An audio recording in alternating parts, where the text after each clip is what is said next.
Geba Sojola here.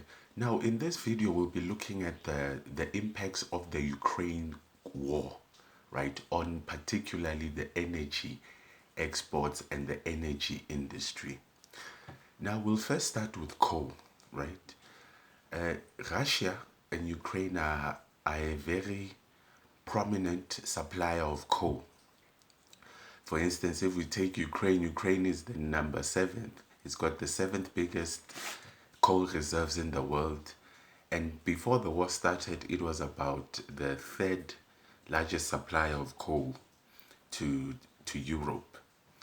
So the war has had a bad impact on the supply of coal, right? Now, if I will look at this issue from a South African point of view, a South African perspective, we also have coal. We have so much coal it can last us for about 400 years, right? And the special thing about South African coal is that it's low in sulfur and it's low in phosphorus. So so it's yet again another opportunity for South Africa to export more coal and make more money. But because we've got issues with our ports and rails, we can't necessarily take full advantage of this opportunity. Now, now I'm going to talk about oil, right? Uh, Now, when we look at oil, right, Russia is the third largest oil supplier in the world, right? They are they supply about 12% of all the oil in the world to the global market, and them stopping to supply oil is gonna have a serious impact. They also export some petroleum products in the form of diesel, jet fuel, plastics, right? And also fertilizer, because you make fertilizers using your petroleum, right? So there's gonna be quite a disturbance with regards to oil supply in the world. Now, in regards to oil supply and South Africa, South Africa is I wouldn't say they are an oil supplier, but they have the potential to discover oil inside and outside, in onshore and offshore, right? Now, particularly when it comes to oil, I want to look at the new discovery that Namibia has made, right?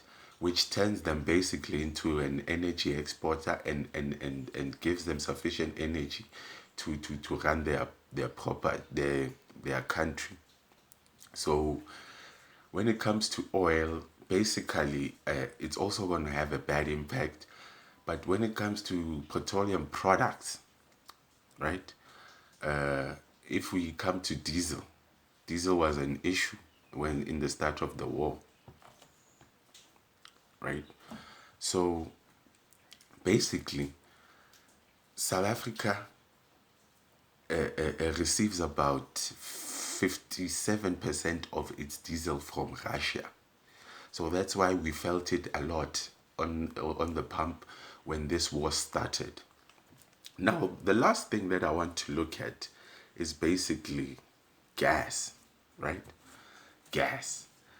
Russia is a very large supplier of gas to the global market, especially Europe.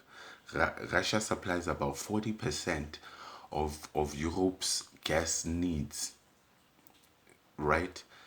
And it also a supplier in the global market. Basically, Russia is the second largest supplier of gas in the world, right, with about 17% to global supply. So, because of the sanctions and how he was treated, right, and basically the sanctions, yes, he wants now for Europe to buy the gas in ruble. We will talk more about that later. So basically, when we look at gas, that's another opportunity for African countries, particularly in the south, to take advantage of the opening in the global supply. Namibia, we've known that Namibia has had gas in the Kudu region offshore, and they've been exploiting it for the past few years. But their discovery of the new oil wells and gas fields off the coast of Namibia is certainly an advantage. Another country that I want to look at is Zimbabwe. Zimbabwe also has gas, which is about 9 trillion cubic meters, right? So this means that also Zimbabwe is a gas supplier now. They are also exploring and looking for more gas and oil reserves, but we'll have to wait and see how that goes. Right now, when it comes to South Africa and gas, is that South Africa does have gas. It has gas onshore, right? In provinces like Northwest, in provinces like Northern Cape, slightly. Is it no? Free State, not Northwest, Free State.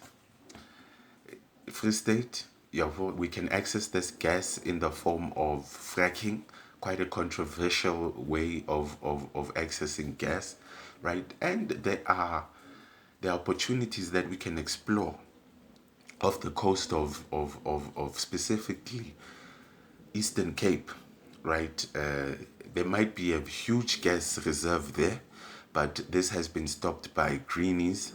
I call them green Pharisees, and this would be a would be a very big problem, right? Because Eastern Cape is a very poverty-stricken province, but particularly when it comes to the war, we need to explore the gas off the coast of Eastern Cape so that we can also be part of an energy exporter, right? Energy now, we import energy, but exploring these gas reserves and oil reserves can make us ultimately a, a, a, a, a, a gas exporter. No, thank you very much.